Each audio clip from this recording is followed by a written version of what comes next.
¿Cómo están? Soy Carlos de Vega desde Berlín. Hoy les propongo un programa especial, mirar al pasado para prevenir el futuro. Nos fijamos en que hace 100 años comenzó la Primera Guerra Mundial. Nacionalismos de entonces que vuelven ahora. Crimea, Escocia, Cataluña, ¿es lo mismo que hace un siglo? La guerra fue en Europa, aunque hoy desvelamos la sorprendente influencia que tuvo América Latina. Solo los caídos saben lo que pasó, cómo contar hoy la guerra, la difícil misión de enseñar lo que fue. Bueno, pues se han visto que son tres aspectos muy distintos, muy interesantes de lo que fue esta Primera Guerra Mundial y de la influencia que puede tener todavía 100 años después y cómo ha definido el mundo en el que vivimos. Les presento ya a mis tres invitados. Elke Wróblewski es miembro del equipo de la Casa de Wannsee, uno de los centros de memoria histórica más importantes del mundo, vamos a decir. Elke, gracias por estar aquí. Nos enseñará Elke cómo enseñar la guerra y cómo se ha enseñado, si bien o mal, y qué es lo que ha faltado. Con nosotros está también Karina Kriessmann, es latinoamericanista de la Universidad Libre de Berlín. Karina, gracias por estar en el programa. Han hecho una exposición muy interesante sobre lo que ha sido la participación de América Latina en la guerra, en la Primera Guerra Mundial, en la Gran Guerra, y nos va a contar un poco los secretos de todo lo que fue esa participación del continente americano. Y por último está con nosotros Maximiliano Fuentes Codera, es historiador de la Universidad de Girona y acaba de publicar el libro España en la Primera Guerra Mundial, una movilización cultural, que entre otras cosas habla pues, de lo que fue una de las causas de la guerra, los nacionalismos, ¿no? ¿Por qué cuando hablamos de la Primera Guerra Mundial, Maximiliano, decimos que los nacionalismos influyeron en que se provocara? Por varias razones. En primer lugar, yo diría que hay un aspecto que es central, que es el que tiene que ver con los orígenes de la guerra, es decir, con las causas. Cómo es que se llega a una situación como la que acaba explotando en agosto de 1914. En esa causa justamente es cuando se dice los nacionalismos fueron una de las causas. ¿En qué sentido? En el sentido de que los nacionalismos, digamos, los discursos, hasta qué punto estos nacionalismos entran en las sociedades europeas, son fundamentales porque nos ayudan a entender cómo es que un sector importante, mayoritario de las sociedades europeas, y sobre todo de sus sectores más jóvenes y más pujantes de la sociedad, decidieron ir a la guerra. Es decir, cómo se llega al consenso. ¿Era un nacionalismo que lo que quería era defender los países, los imperios que había entonces, o son nacionalismos parecidos a los que podemos ver ahora, por ejemplo, en Ucrania, en Crimea, o incluso en Escocia o en España? Tiene aspectos que pueden ser parecidos, pero en general son bastante diferentes. Es decir, son nacionalismos, en primer lugar, los más importantes. Si hablamos del francés, el alemán, el británico, etc., son nacionalismos básicamente de grandes potencias coloniales. Ese es el primer elemento. Y por tanto eso lo hace diferente, digamos, o diferentes, todos de los actuales. Ahora bien, hay otro aspecto que sí que es comparable, que es que, digamos, paralelo a estos nacionalismos imperiales, digámoslo de esta manera, comienzan a surgir, sobre todo durante los años de la guerra, unos nacionalismos o bien que no tienen estados, o bien que son de unos estados pequeños, si los comparamos con el francés, el alemán, etcétera, o el propio Imperio Otomano, el Imperio Austrohúngaro, que acabarán siendo también muy importantes para entender después el desarrollo de la guerra y el final de la guerra. Si pensamos, por ejemplo, en lo que pasará, sobre todo a partir del 17-18, la revolución bolchevique por un lado, pero también y sobre todo la entrada de Estados Unidos en guerra, la figura de Wilson, etc. Karina, yo me gustaría que, como este programa es monográfico y además es un tema que vosotros controláis muy bien, en el momento en que queráis, menciona Maximiliano los nacionalismos. Es verdad que estamos hablando de un mundo hace 100 años que era muy distinto al que es ahora, porque era una Europa que estaba dividida prácticamente por imperios, ¿no? Pero ¿veis vosotros también paralelismo entre lo que eran los nacionalismos de entonces o el espíritu nacionalista de la gente con lo que puede estar dándose ahora también en distintas partes de Europa? Bueno, yo estoy muy de acuerdo con lo que dijo Maximiliano. Hay estructuras que son similares, pero hay elementos que son diferentes. Y si nos fijamos quizá en algo estructural similar, es el nacionalismo alemán y italiano que surge por la derrota de la Primera Guerra Mundial. O sea, eso tiene que ver con una presunta pérdida de honor, y esos son fenómenos que los encontramos hoy día también. Estamos hablando de lo que está sucediendo ahora y uno de los ejemplos, el que más nos llama la atención o el que también siempre conectamos un poco con el pasado, es el de Ucrania y lo que sucedió, por ejemplo, hace unos meses con Crimea, la anexión de Crimea por parte de Rusia, que en el fondo había sido un territorio que 70 años antes había sido parte de Rusia, pero en cualquier caso es un poco el renacer de elementos que nos hacen mirar un poco también hacia la historia y hacia el pasado en zonas de Europa que aparentemente para el resto del continente parecían tranquilas desde hace un tiempo y que sin embargo siguen con el germen de la violencia. Vamos a ver este informe sobre lo que sucedió en Ucrania, sobre lo que sucedió en Crimea y seguimos la conversación.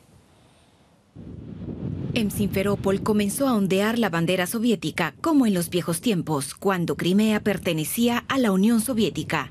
Ya no existe, pero los habitantes de origen ruso celebraron así el resultado del referendo. Crimea volverá a ser rusa. Es como volver a casa, dicen muchos. Esperan una vida mejor. Habrá mucha más inversión. En los últimos 20 años no se hizo nada. Creo que con Rusia tendremos una vida totalmente diferente. Seremos otro país. La incorporación a Rusia tiene que ir lo más rápido posible. Así lo espera el gobierno de Crimea. En una reunión extraordinaria, el Parlamento local aprobó la solicitud de anexión a la Federación Rusa. Después Moscú hizo lo mismo. Para el gobierno de Kiev, el referendo fue ilegal. Sin embargo, contra la decisión de Crimea solo pueden lanzar amenazas. A los líderes de Crimea y a la mayoría rusa no les importa lo que diga Kiev. Ellos celebraron la anexión, aunque la preocupación internacional continúa. Viendo lo que ha sucedido en Ucrania, ¿vosotros veis algún riesgo de que haya una situación parecida de brotes nacionalistas o de protestas en Europa que como consecuencia provoque una guerra, evidentemente no como la Primera Guerra Mundial, pero sí una guerra europea? En principio lo veo difícil, o muy difícil en un sentido, porque en el sentido de una guerra similar a la Primera Guerra Mundial, que es lo que en todo caso nos ocupa ahora. Claro, esa guerra es irrepetible. Esa guerra naturalmente es irrepetible. En campañas militares, en todo, ¿no? Sí, lo que pasa es que al mismo tiempo sí que es cierto que la potencia de los nacionalismos ha llevado a situaciones, y no hace falta compararlo ni con la Primera ni con la Segunda Guerra Mundial solamente, sino con otros casos, ha llevado a situaciones que eran poco previsibles, por decirlo de alguna manera. Es decir, en un momento comienza un proceso, puede ser el de Ucrania en este momento, que no se sabe de antemano cómo acabará, y en ese sentido el caso de la Primera Guerra Mundial sí que es ilustrativo. Es decir, nadie pensaba que el asesinato del archiduque en Sarajevo, del archiduque del Imperio Austrohúngaro, en Sarajevo podría haber acabado de la manera en que acabó. Es decir, parecía un conflicto local, de la misma manera que parece un conflicto local, o parecía un conflicto local el de Ucrania. Karina, que no has abierto la boca todavía. Sí, pero para mí no se pueden comparar ahora los acontecimientos actuales con la Primera Guerra Mundial y sobre todo ¿no? Con lo que pasó en América Latina. Pero lo que sí se notó es que empezó con desarrollos locales y también hubo entrelazamientos sí, globales. Así que la Primera Guerra Mundial empezó en Europa y también llegó, por ejemplo, hasta América Latina. Y eso sí, también podría pasar. Pero yo no quiero comparar los dos casos, ¿no? Hay dos elementos que leía el otro día que, claro, que existen hoy, que no existían entonces, aparte de muchas más diferencias. Hablaba un historiador de la red de acuerdos internacionales y de organismos internacionales que mal que bien existen como Naciones Unidas, pero que hacen algo. Y mencionaba también un poco como que esto sí que yo no sé si es parecido a lo que está viviendo ahora Europa, la falta de líderes claros en Europa que pudiesen, digamos, marcar el paso de hacia dónde poder ir. Y esa especie de falta de liderazgo que existía antes de la Primera Guerra Mundial en el continente europeo. Es una pregunta muy difícil. Yo no creo que se va... No es ni pregunta, si te digo la verdad. No, porque... Bueno, yo no puedo imaginarme de que por el desarrollo que se ha tenido a más tardar del 45, yo no creo que se puede repetir la situación. Pero eso no estoy segura si esa es la pregunta, porque las estructuras están diferentes y lo que tenemos son conflictos de sustitución. O sea, las luchas ya no las tenemos aquí en Europa occidental. Sí puede ser que van a morir muchas personas con la metodología que se usa hoy día. O sea, atentados, bombas, etcétera, etcétera. O sea, y eso ya, digamos, basta como problema general en cuanto al desarrollo de hoy día. Lo otro es, si nos fijamos en las últimas elecciones europeas, eso ya es un problema muy grande con los nacionalismos que han crecido y donde la gente está en búsqueda, o parece estar en búsqueda de una persona que les diga, por aquí tenemos que marchar. Por el otro lado, siempre hay que tener en cuenta también, por suerte, de que hay también políticos y personas que están en contra de ese movimiento, y yo diría que ojalá ellos van a ser los que queden calmados y los que desarrollen alternativas. Maximiliano.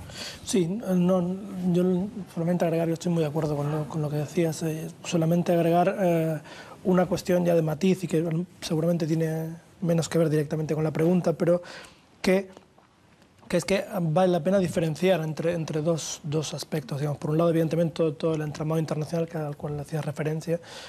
Por el otro lado, la importancia de que, yo diría, como mínimo dos tipos de nacionalismos que surgen durante la Primera Guerra Mundial. Es decir, hay un nacionalismo que es especialmente, o surge o acaba creciendo, digamos, de manera exponencial al final de la guerra, y es el que tiene como centro, digamos, Alemania e Italia. Es decir, esta idea de una derrota o una victoria mancata, como dicen los italianos, o una derrota directamente en el caso alemán. Pero por otro lado también hay otro tipo de nacionalismos que son más ambiguos, no tan claros, con un desarrollo más sinuoso, que es el que son toda una serie de experiencias que aparecen alrededor del concepto de autodeterminación de los pueblos que planteará Wilson, el presidente americano, a final de la guerra, que es otro tipo de nacionalismos, que en algunos casos acabará en fracaso y en otros no. El caso de Polonia, lo que será luego Checoslovaquia, por ejemplo, el de Polonia ascendió sin...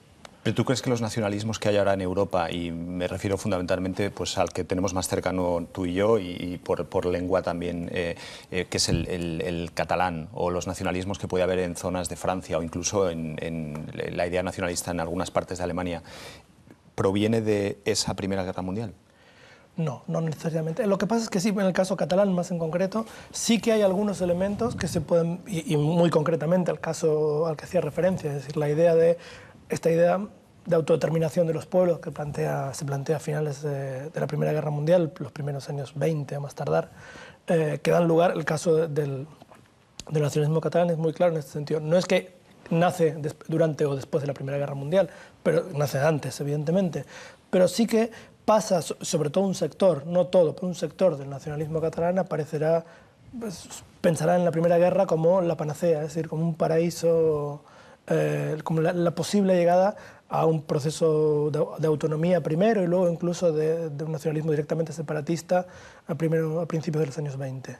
Y aquí sí que es muy importante la Primera Guerra Mundial. Otra cosa es naturalmente el desarrollo posterior. Claro, pensar que es lo mismo el nacionalismo catalán actual que el de hace casi 100 años, evidentemente... No es lo mismo. Me gustaría, antes de cambiar de tema, que hablásemos un poco de lo que han sido las heridas que 100 años después a lo mejor siguen abiertas. Hablábamos de los Balcanes, hablábamos del Cáucaso. Hay un elemento también que es víctimas de lo que probablemente fue el primer genocidio en Europa, el de los armenios, que es un asunto que también está sin resolver. Vamos a ver este informe que detalla un poco lo que sucedió, lo que es, y hablamos de este aspecto, el aspecto de las víctimas. Los historiadores estiman que los turcos otomanos mataron a 1,5 millones de armenios durante la Primera Guerra Mundial, el primer genocidio del siglo XX. Turquía nunca aceptó las cifras de muertos ni que a este hecho se lo llame genocidio. Este tema todavía calienta las relaciones entre Armenia y Turquía, aunque este año hubo algunas mejoras. El primer ministro de Turquía, Recep Tayyip Erdoğan, hizo un movimiento inesperado. Ofreció condolencias a Armenia, pero no llegó hasta el punto de usar la palabra genocidio. El presidente armenio dice que Turquía todavía vive en la negación.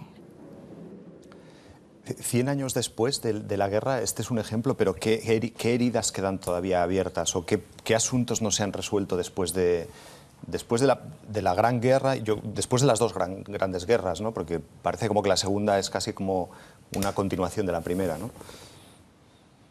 Herida quizá no es exactamente la palabra para mi ejemplo correcta. Quedan abiertos los mitos, ¿no? Si pensamos justamente en el debate de historiadores que hay ahora, de Clark y de Röhl, el debate, no sé si la traducción es correcta, los sonámbulos sería, es donde él propone de que los alemanes, igual que las otras naciones, cayeron en esta guerra. Y entonces esos mitos quedan abiertos, ¿no? Y ha habido una encuesta donde se ha sabido que hay muchos alemanes que están muy dispuestos a aceptar esta explicación histórica. Y en el momento que los alemanes han caído, ¿qué quieres decir? ¿Como de rendición? ¿O? Que por causa de la situación fueron involucrados en la guerra, ¿no? Sí. Y Röhl, como otro historiador, analizó de forma muy buena las expectativas estratégicas, los planes imperiales, etcétera, del régimen de la nación alemana, que era bastante joven en ese tiempo. Y es muy importante ver estos links de la historia si uno quiere entender algo, ¿no? Y entonces ahí, por eso digo, no son heridas, pero son cosas pendientes. Sí, yo estoy muy de acuerdo en ese sentido. De hecho, este libro que en España y en español ha aparecido como Sonámbulos, justamente con el título de Sonámbulos, es un libro de Christopher Clark, plantea un debate muy interesante y que tiene que ver con esta idea. Yo creo que la idea de mitos, la idea de construcción, en todo caso, diríamos, de un relato de la guerra, yo iría en el sentido que planteabas, de las dos guerras, es decir, de unos casi medio siglo, es fundamental. Porque, digamos, no solo por una cuestión de debate historiográfico entre historiadores, sino porque acaba por configurar la manera, yo diría, incluso que entendemos el mundo actual. Europa primero, pero el mundo en general. Es decir, las guerras son la matriz del siglo XX. Esto ya está, digamos, es casi indiscutible, digamos, entre los historiadores. Estamos hablando de una guerra europea y Karina está muy callada, pero tiene una razón de ser, porque realmente nos preguntamos, cuando hablamos de una Primera Guerra Mundial que se declara en Europa, ¿qué pinta América Latina en todo esto? ¿Qué importancia tiene el continente americano, el continente latinoamericano en la Primera Guerra Mundial? Claro, América Latina no estuvo en el centro de la Primera Guerra Mundial, pero sí hubo muchas discusiones, mucha atención por parte de los contemporáneos en aquella época en América Latina y desató muchísimos debates.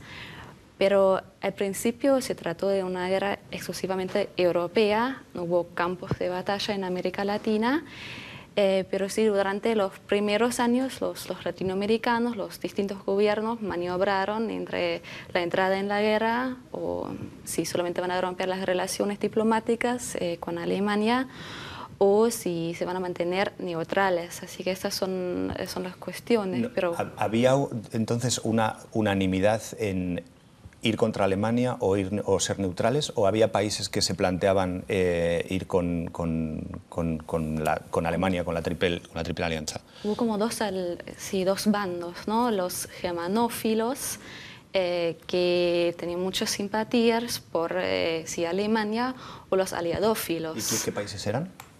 ¿O no eran países, eran grupos de pensamiento? Claro, decir, no hubo ningún país que se planteó ir apoyar a la triple alianza, Alemania. Depende de los debates, ¿no? en los gobiernos, pero si tomamos, por ejemplo, los argentinos, ellos discutieron mucho, ¿no? Cómo van a reaccionar, qué posición van a tener, ¿no? Y al final se quedaron neutrales, ¿no?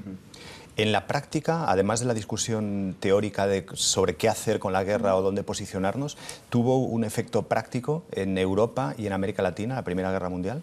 ¿Un efecto práctico? Quiero decir cómo se tradujo la participación de América Latina en la guerra. Sí. ¿Cuál fue la participación en la práctica que existió?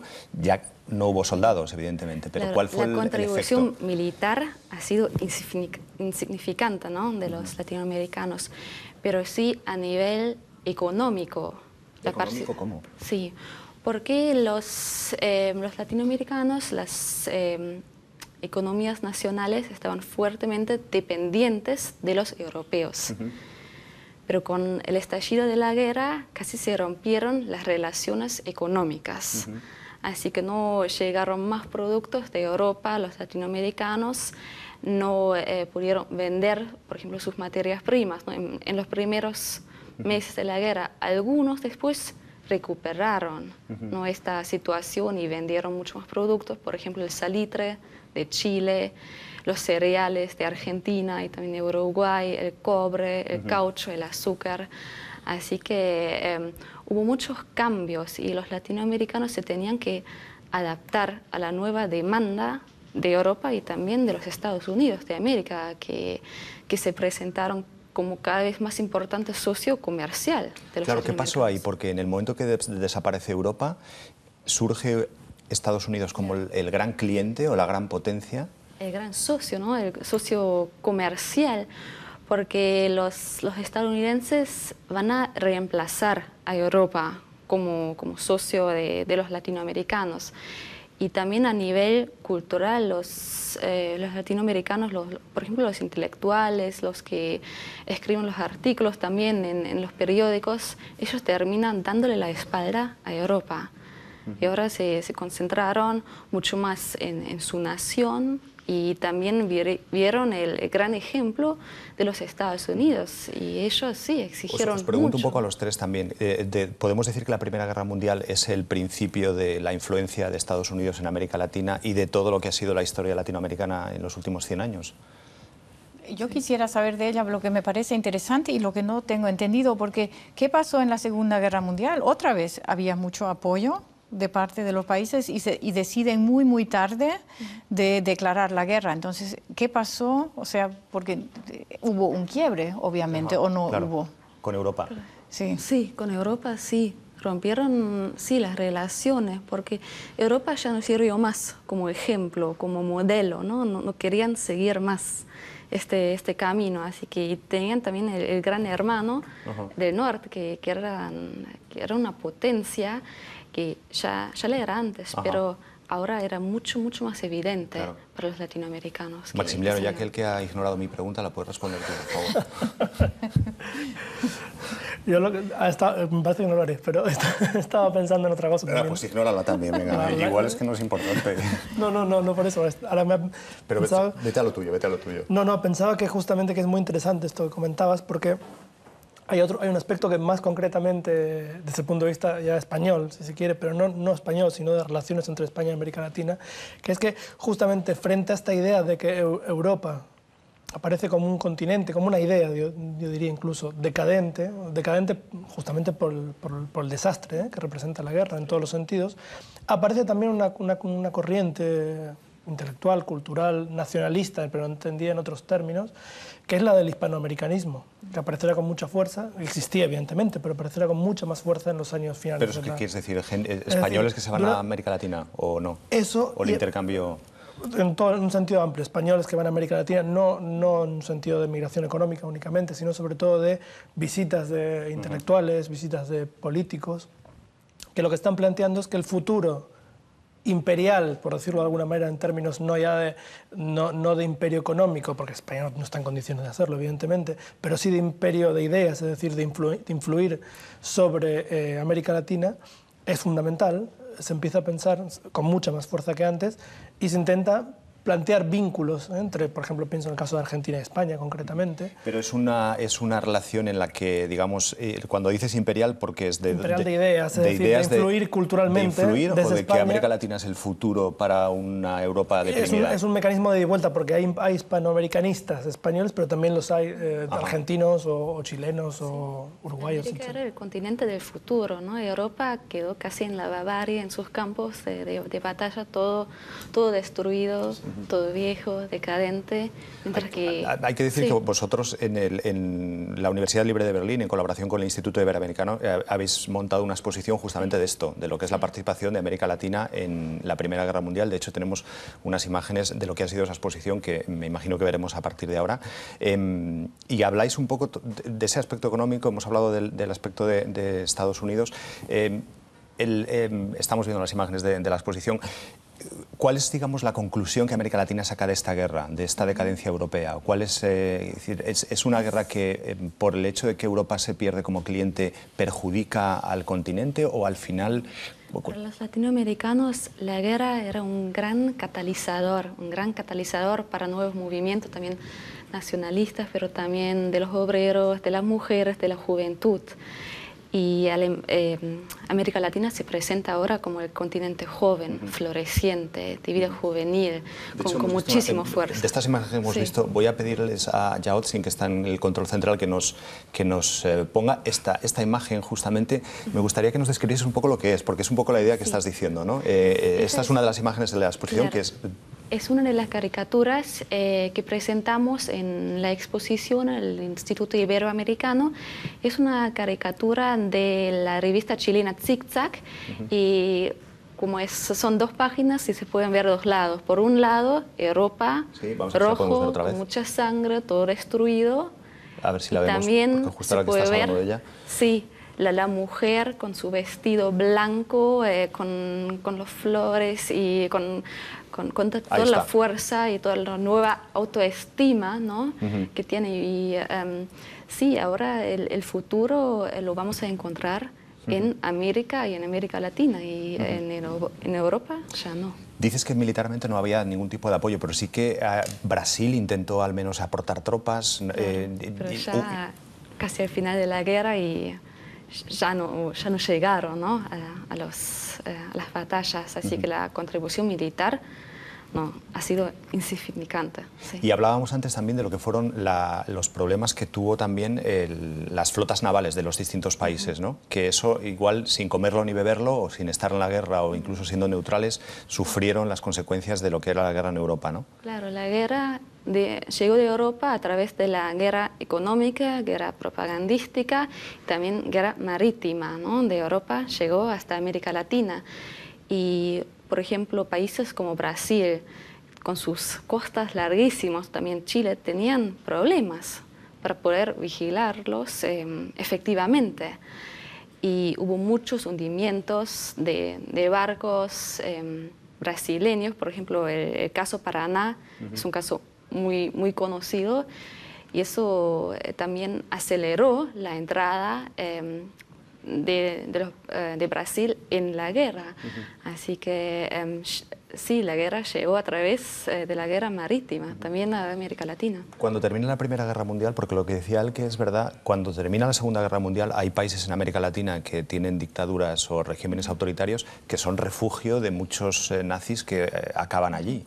El efecto del finalizar la Primera Guerra Mundial tiene también unas consecuencias parecidas, quiero decir, es un territorio de refugio para los perdedores, o no hay esa conexión que se produce después de la Segunda Guerra Mundial? Yo no hablaría tanto de refugio, pero sí lo que sabemos es que antes de la Primera Guerra Mundial hubo muchísimas olas de inmigrantes que llegaron a América Latina durante la guerra, como las relaciones casi se cortaron, así que ¿cómo van a llegar los inmigrantes?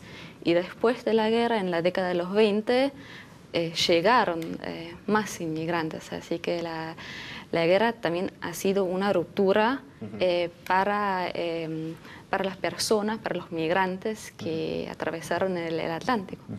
El que, Maximiliano, no sé si queréis añadir algo más sobre este aspecto. No, yo diría que solo por un apunte nada más, diría que sí que al final... Es decir, que esta diferencia entre qué pasa después de la Primera Guerra y qué pasa después de la Segunda respecto a América Latina muestra, me parece a mí también, eso un ejemplo más para entender, digamos, que la Primera Guerra Mundial continúa en la Segunda, por decirlo de alguna manera. Es decir, hay un paréntesis, si se quiere, pero nada más. El proceso continúa en muchos sentidos y el cambio real sí que vendrá después del 45 y no después del 18. me queda una duda, porque yo no quería ignorar tu pregunta, no, la has ignorado completamente, pero lo que bueno. me interesaría saber también, porque tú sabes mucho más, ahí yo tenía la duda de que por lo menos en el sector militar todavía no se construyeron. O sea, todo lo que tú dijiste se refiere también al sector militar o solamente al sector económico, de que comienza la orientación hacia América del Norte, los Estados Unidos. Porque por eso yo dije que creo que la ruptura en el sector militar viene después del 45. ¿En el sector militar te refieres a la influencia militar de Estados Unidos en América Latina o en el sector productivo? Bueno, hay mucha influencia prusiana al ejército chileno, argentino, etcétera. Y yo tengo de lo que yo sabía o pensaba saber es que eso sigue hasta 45. Sí, eso sí, sigue todavía un poco más. Sí, en ese sentido los ejércitos, en general, de los países neutrales son claves, son reductos de germanofilia, en general, por definición casi. Hay excepciones, pero son, digamos, uno de los pilares del discurso germanófilo, de orden, de jerarquía, imperial, etc. Dejarme una pregunta rápida, pero es que sí que querría saberlo porque no lo sé. Igual preguntado de otra manera, es decir, ¿el siglo XX de América Latina está definido por la Primera Guerra Mundial también o no? Es decir, las dictaduras en Argentina, en Chile, la evolución política del continente americano, ¿todo viene de la influencia que Estados Unidos ejerce sobre el continente a partir de la Primera Guerra Mundial o es muy exagerado decir eso? Es exagerado. Es exagerado. Yo pienso de que la base a que, por ejemplo, el antisemitismo en el ejército argentino pudiera haber sido tan grande, eso se basa en la influencia prusiana. O sea, la influencia norteamericana puede entrar también a esos países porque ya hay una específica base con nacionalismo, todos los elementos que son parte de una ideología, eso ya viene bien planificado por la influencia prusiana. La importancia de la Primera Guerra Mundial todavía no se refleja de manera adecuada en la historiografía latinoamericana. Para ellos todavía no es una ruptura histórica tan importante, pero si lo investigamos bien, se puede ver que hubo muchas muchas influencias.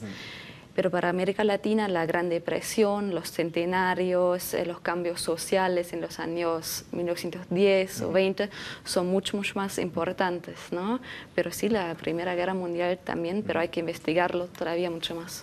Hay un tercer aspecto que queríamos tratar en este programa y que vamos a hacerlo a partir de ahora, que es cómo enseñar la guerra, o qué es lo que se tiene que enseñar la guerra, o cómo nos han enseñado la guerra. Y quizás lo primero, el que es, hablamos de la Segunda Guerra Mundial y conocemos mucho, o creemos conocer mucho, o hemos escuchado mucho, y sin embargo la Primera Guerra Mundial aparece como casi un agujero negro del que sabemos que está ahí, pero no se ha enseñado.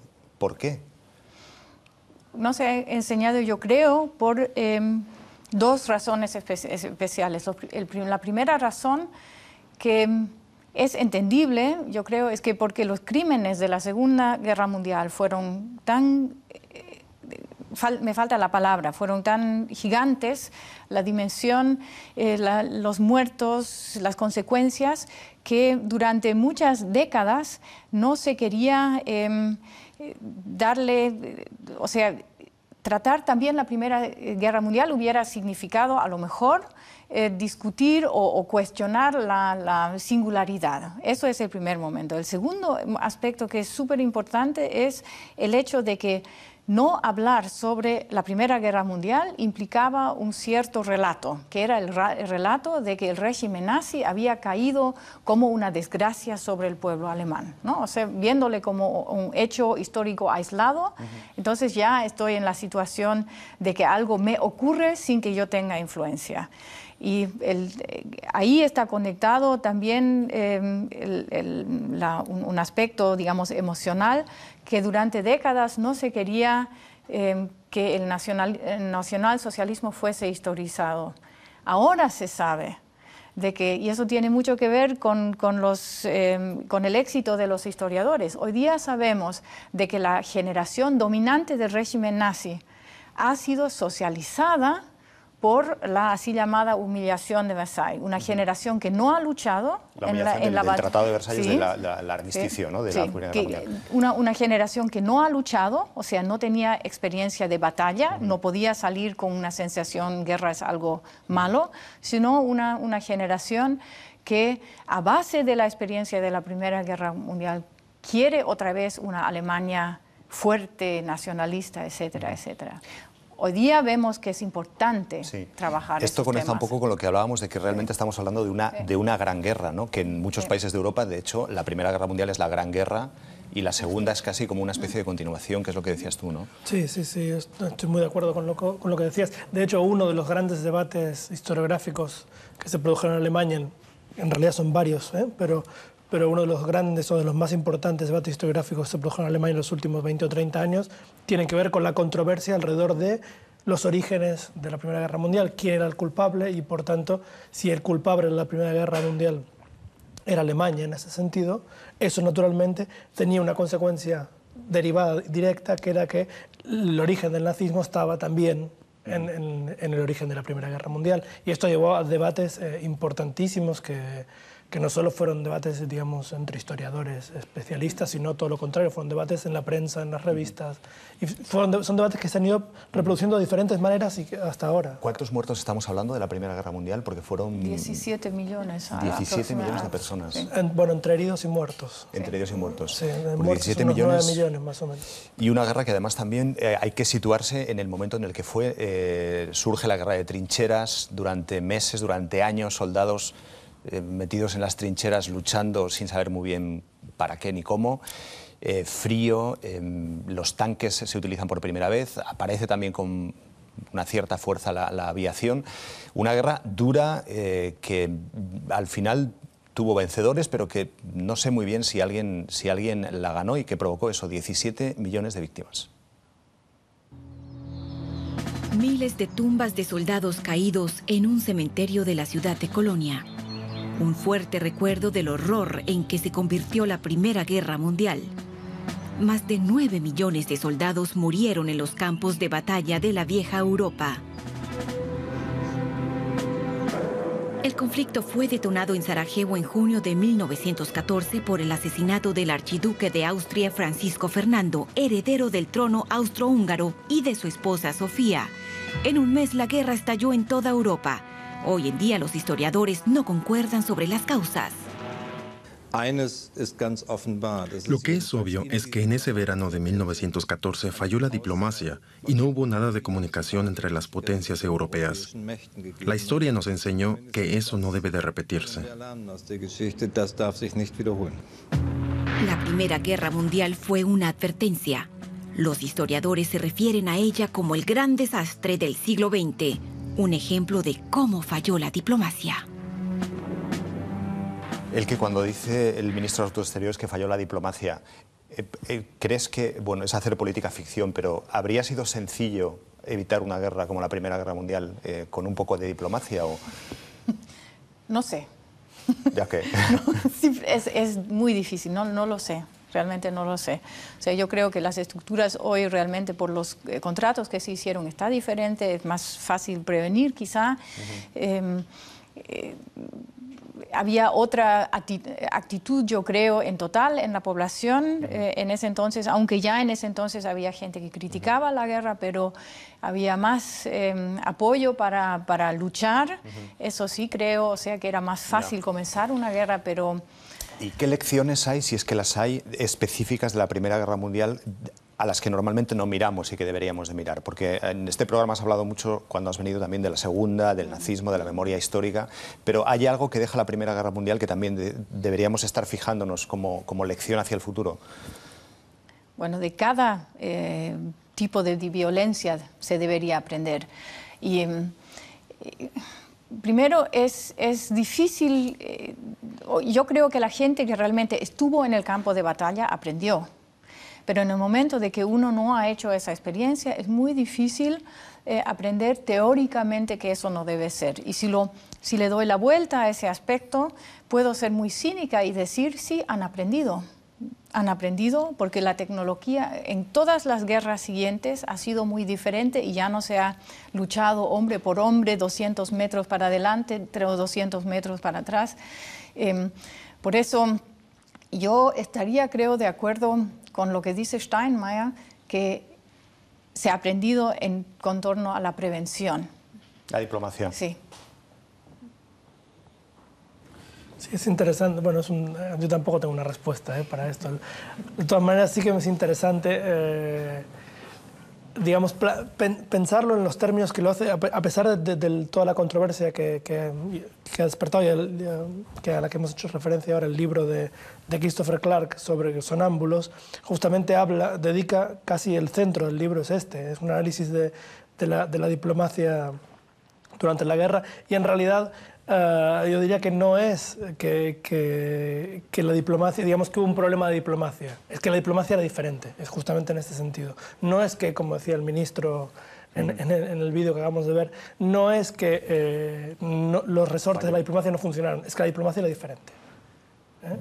Y en ese sentido vale la pena tener presente la idea... Diferente en el sentido de que ¿por qué Wilson, volviendo a lo que decíamos antes, el presidente americano tiene el éxito que tiene? Porque entre las cosas que plantea al final de la guerra es que se tiene que abolir, también lo plantean los bolcheviques en otro sentido, pero se tiene que abolir el secreto diplomático, que es justamente una de las causas del fracaso de la diplomacia en este sentido. Karina, querías decir Sí, algo. esa pregunta ahora ya no se puede responder, pero lo que sí hay que hacer es que llevar el tema de la Primera Guerra Mundial ahora al centro de interés, no solamente acá en Alemania o en Europa, sino también en otras partes del mundo. Y el motivo de cumplirse los 100 años de la guerra siempre es una buena ocasión para hacerlo, ¿no? Para que las personas no se olviden de la guerra, ¿no? Para que empiecen a hablar. La sobre memoria histórica, guerra. ¿no?, de la que tú hablas tanto. Última palabra para ti, nos quedan 30 segundos. Última palabra. Yo espero que, como lo dijo Karina, se vea la historia más como algo grande, o sea, que va en líneas y que no sean eventos aislados, que no tienen que ver lo uno con lo otro, sino que se tome las líneas de continuación para ver exactamente qué es lo que se puede aprender de eso. Elke Gryglewski, Karina Kriegsmann y Maximiliano Fuentes Codera. Gracias a los tres por estar en este programa en el que hemos hablado de historia, pero que también hemos hablado de futuro, porque al final todo está conectado, ya lo han visto. Así que si quieren volver a ver el programa, no tienen más que hacerlo en nuestra página web. Estamos también en YouTube. Mi Twitter personal es Carlos de Vega, por si quieren escribirme. Y ya saben que la semana que viene vuelvo con una nueva página de Mi Agenda. Gracias.